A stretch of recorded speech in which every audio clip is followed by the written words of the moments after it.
Hi viewers, இன்னைக்கான வீடியோவில் என்ன நடக்குதுன்னு சொல்லிட்டு பார்ப்போம். வீடியோக்குள்ளே போகிறதுக்கு முன்னாடி நம்ம சேனலை லைக் அண்ட் சப்ஸ்கிரைப் பண்ணிட்டு கொஞ்சம் சப்போர்ட் பண்ணுங்க. வாங்க இப்போ வீடியோக்குள்ளே போகலாம். எபிசோட் செம்மையாக போய்கிட்டு இருக்கு. நம்ம வெற்றி துளசி மனசில் இடம் பிடிக்கிற தவிர அவங்க வீட்டில் இருக்கிற எல்லார் மனசுலையும் இடம் பிடிச்சிட்டா தான் சொல்லலாம். ஏன்னா சிவராமனை காப்பாற்றி வீட்டுக்கு கூட்டிட்டு வராரு. ஆனால் பசங்க யாருமே சிவராமனுக்கு என்னாச்சு ஏதாச்சுன்னு கூட கேட்கல.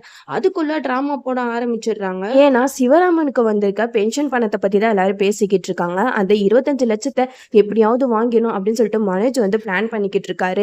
அந்த பணத்துக்காக சிவராமனை கவனிக்கிற மாதிரி கவனிக்கிறாங்க. பட் சிவராமனுக்கு நல்லாவே புரியுது, அடே நான் போலீஸ் ஸ்டேஷன்ல கஷ்டப்படும் போது எவனும் வந்து என்னை காப்பாத்தல, இப்ப பென்ஷன் பணம் 25 லட்சம் வருது அப்படின்னு தெரிஞ்சோடனே உளுந்து உளுந்து கவனிக்கிறீங்களா, கவனிங்கடா கவனிங்க நான் பாத்துக்கிறேன் அப்படின்னு சொல்லிட்டு மனசுல நினைச்சாங்க. சாப்பிட்டு இருக்காரு.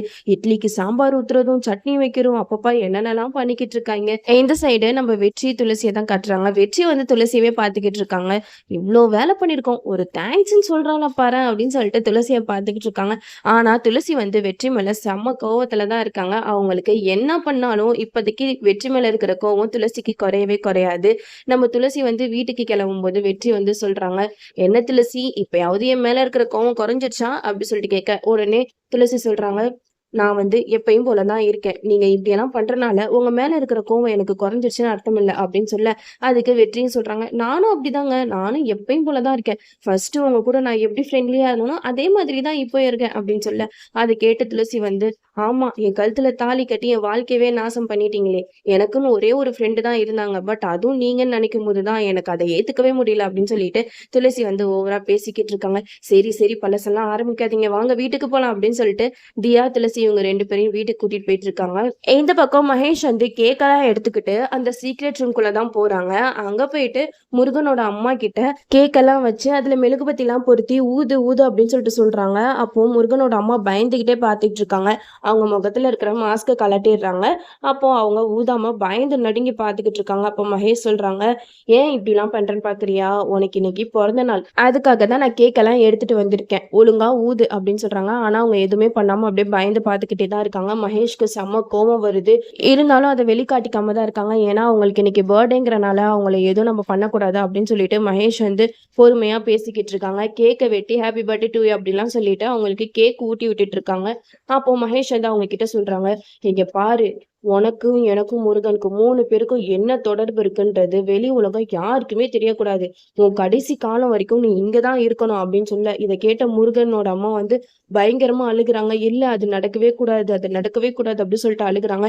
அதுக்கு மகேஷ் வந்து கேக்குறாங்க, ஏன் இப்படி எல்லாம் பண்ணிக்கிட்டு இருக்க, நீங்க சேஃபா தானே இருக்க, உனக்கு வேலைக்கு சாப்பாடு நான் கொடுத்துடுறேன், அதுக்கு மேல என்ன வேணும், உனக்குதான் பேச்சு துணைக்கு நான் இருக்கேன்ல அப்படின்னு சொல்ல, அதுக்கு முருகனோட அம்மா சொல்றாங்க, என்னோட பையனை நான் பார்க்கணும், என்னோட பையனை நான் பார்க்கணும் அப்படின்னு சொல்ல, அதுக்கு மகேஷ் சொல்றாங்க, என்ன உன் பையன் அர்ஜுனை பார்க்கணுமா, அதெல்லாம் நடக்காத காரியாச்சு, அவனுக்கு வேற குடும்பம் இருக்கு, அவனை அங்க பாத்துக்கிறதுக்கு அம்மா அப்பா எல்லாருமே இருக்காங்க, ஆனா என்னை இங்க பாத்துக்கிறதுக்கு யாருமே இல்லையே, எனக்கு இப்பதான் கல்யாணம் ஆகி ஒய்ஃப்னு ஒருத்தி வந்திருக்கா, அவதான் என் கூட இருக்கா, அப்புறம் நீ இருக்க, நீயும் என்னை விட்டு போயிட்டா அப்புறம் எனக்கு பேச்சு துணைக்கு யார் இருப்பா அப்படின்னு சொல்லிட்டு மகேஷ் வந்து பைத்தியக்காரத்தனமா பேசுறாங்க. இந்த இடத்துல மகேஷோட ஆக்டிங் வந்து சொல்லவே வேண்டாம், அந்த அளவுக்கு சூப்பரா ஆக்ட் பண்ணிக்கிட்டு இருக்காரு. ஒரு சைக்கோ, ஒரு பிசிக்கலி மென்டலி அப்செட் ஆனவங்க எப்படி பண்ணுவாங்களோ அந்த மாதிரி தான் அவர் பண்ணிக்கிட்டு இருக்காரு. இப்போ முருகனோட அம்மா கிட்ட அவர் பேசுற விதம் எல்லாத்தையும் பார்க்கும்போது கொஞ்சம் சில்லியா இருந்தாலும் அது கொஞ்சம் நல்லா தான் இருக்கு. இவ்வளோ விஷயம் உள்ள நடந்துட்டு இருக்கு. பட் இது எதுவுமே தெரியாம அஞ்சலி வந்து வெளியில இருக்காங்க. ஆனா அஞ்சலிக்கு ஒரு டவுட் வரும். ஏன்னா மகேஷ் வந்து இப்போ முன்ன மாதிரி இல்லை, அவரோட நடவடிக்கையெல்லாம் நம்ம அஞ்சலி வந்து கொஞ்சம் கொஞ்சமா வாட்ச் பண்ணிக்கிட்டே தான் இருக்காங்க. நம்ம அஞ்சலி வந்து ஒரு முடிவு பண்றாங்க, நம்ம மகேஷை எங்கேயாவது தனியா கூட்டிட்டு போயிட்டு அவர்கிட்ட பேசி பார்ப்போம், அவரோட சின்ன வயசுல என்ன நடந்தது, இன்னும் நிறைய விஷயங்கள் வந்து நம்ம தெரிஞ்சுக்கணும் அப்படின்னு முடிவு பண்றாங்க.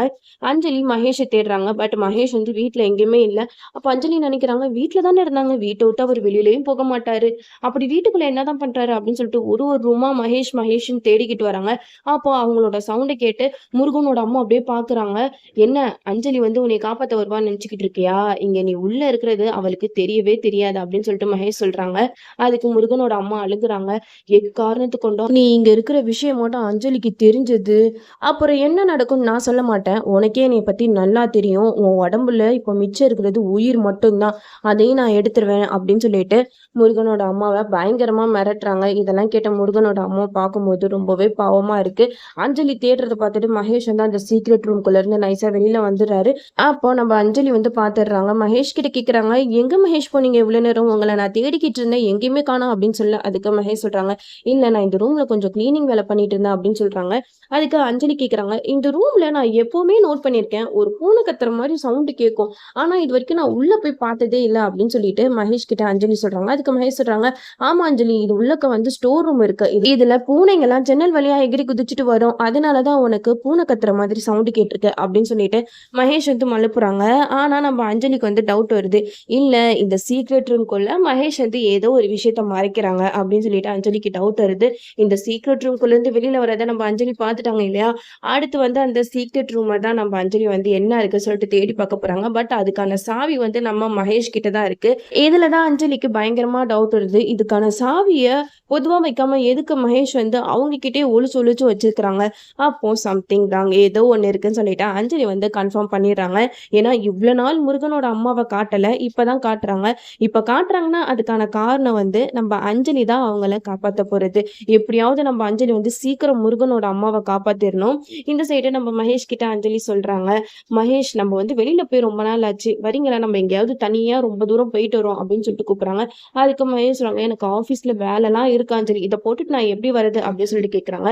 அதுக்கு அஞ்சலி சொல்றாங்க, எனக்காக வாங்க, எனக்கு வந்து கொஞ்சம் வீட்டிலே இருந்து ஒரு மாதிரியா இருக்கு, வெளியில போயிட்டு வரலாம் அப்படின்னு சொல்லி கூப்பிடும் போது மகேஷும் கிளம்பிடுறாங்க. அஞ்சலி இந்த பிளானை எதுக்காக போட்டிருக்காங்கன்னா, வெளியில போய் மகேஷ் கிட்ட கொஞ்சம் ஃப்ரீயா பேசினா கண்டிப்பா மகேஷ் வந்து அவங்க வாழ்க்கையில என்ன விஷயம்லாம் நடந்துச்சுன்றத டீட்டெயிலா சொல்லுவாரு அப்படிங்கிற நம்பிக்கையில தான் இப்போ மகேஷ் வந்து வெளியில கூட்டிட்டு போறாங்க. 2 பேரும் கார்ல போய்கிட்டு இருக்கும்போது அஞ்சலி வந்து மகேஷ் கிட்ட கேட்கறாங்க, மகேஷ் உங்க ஃப்ரெண்ட் அர்ஜுனை பத்தி சொல்லுங்களேன் அப்படின்னு சொல்லிட்டு கேட்கும்போது மகேஷோட முகமெல்லாம் வேர்த்துருது, அப்படியே ஒரு மாதிரி ஆயிடுறாங்க.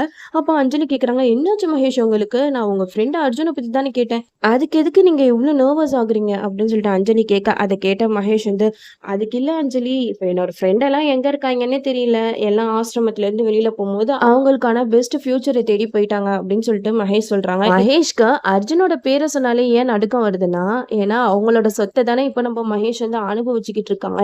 எங்க அஞ்சலிக்கு வந்து அர்ஜுன் தான் முருகன் அப்படிங்கிற விஷயம் தெரிஞ்சாலே போதும், நம்ம அஞ்சலி வந்து எல்லா விஷயத்தையும் கண்டுபிடிச்சிடுவாங்க. அது மட்டும் இல்லாம இப்ப சிவராமன் கிட்ட வேற முருகனோட சின்ன வயசுல இருந்து யாரெல்லாம் ஆசிரமத்துல வளர்ந்தாங்களோ அவங்க எல்லாரையுமே மீட் பண்ற மாதிரி ஒரு பிளான் போட்டு வச்சிருக்காங்க அஞ்சலி. அப்படி மீட் பண்ணும்போது தான் நம்ம மகேஷ், முருகன் இவங்களை பத்தின விஷயம், அவங்க சின்ன வயசுல அவங்களுக்குள்ள என்ன நடந்தது, எதுக்காக முருகனோட அம்மாவை வந்து இந்த மாதிரி மகேஷ் வந்து அடைச்சு வச்சு கொடுமைப்படுத்துறான் அப்படிங்கிற விஷயம் எல்லாம் நம்மளுக்கு வெளியில வரும். இந்த சைடு நம்ம வெற்றியை வந்து துளசி கொஞ்சம் கொஞ்சமா ஏத்துக்க ஆரம்பிச்சுட்டு இருக்காங்க. ரொம்ப நாளைக்கு துளசி வெற்றி மேல கோவமா இருக்கவே முடியாது. ஏன்னா வெற்றி வந்து எல்லா விஷயமும் நல்லதுதான் பண்ணிக்கிட்டு வராங்க. அது மட்டும் இல்லாம தியாவுக்கு நல்ல அப்பாவும் இருக்காங்க. சீக்கிரமா வெற்றி துளசி இவங்க 2 பேருக்குள்ளேயும் இந்த லவ் சீன்ஸ் எல்லாம் வந்துச்சுன்னா இன்னும் பாக்குறதுக்கு எபிசோட் வேற லெவல்ல இருக்கும். நம்மளும் வெயிட் பண்ணி பார்ப்போம். ஓகே வீவர்ஸ், இந்த வீடியோ உங்களுக்கு பிடிச்சிருந்தா லைக் பண்ணுங்க, மறக்காம நம்ம சேனலை சப்ஸ்கிரைப் பண்ணிருங்க.